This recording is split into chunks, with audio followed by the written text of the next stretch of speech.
Le premier but pour un créateur, c'est de se former.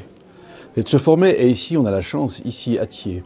dans le cadre de la municipalité, de son maire, de ses adjoints, de toute l'équipe, mais aussi de la communauté de communes, de son président,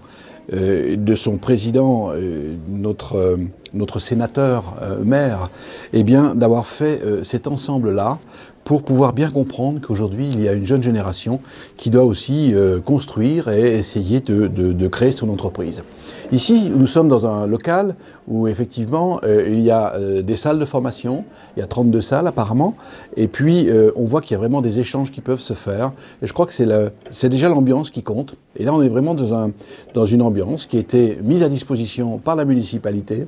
et nous, Chambre de commerce et d'industrie, l'objectif c'est de travailler ensemble entre les collectivités et la Chambre de commerce, entre le monde politique et le monde économique, et tout cela, si vous voulez, c'est un vrai projet collectif que nous voulons donner et offrir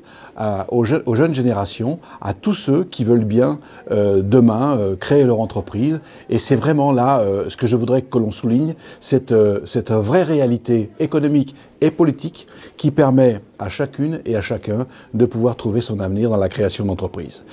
Veut dire également que la formation, elle se fait aussi avec des formateurs de qualité. C'est le cadre de nos formateurs que nous avons à la Chambre de commerce et d'industrie, bien sûr, pour pouvoir donner un niveau de qualité exceptionnel, pour ne pas dire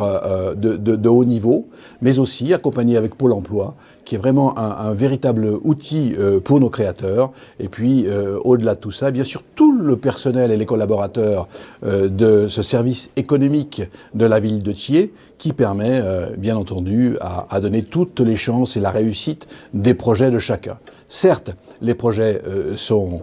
quelquefois un peu difficiles à mettre en œuvre, et c'est pour ça que je le dis qu'il faut que chaque créateur se fasse accompagner au moins 3 ans, parce que le 3, le 5 ou le 7 ans, ce sont les passages obligés pour arriver à donner,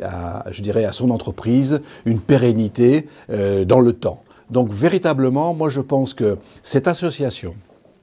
entre la municipalité, entre les municipalités au Savoyarde, entre les communautés de communes, entre les agglomérations et en partenariat avec la Chambre de commerce, c'est l'enjeu de demain, et ça permettra bien sûr à tout le monde de donner une vraie valeur ajoutée, les communes par leur savoir-faire, la Chambre de commerce et bien sûr les chambres consulaires d'une façon générale, eux aussi apporter des solutions. Et je crois que c'est tout cela que nous devons faire. C'est un projet collectif, c'est un projet partagé, c'est un projet à l'initiative des créateurs, et nous en sommes acteurs, et je suis fier d'être dans cette chambre pour être acteur partagé avec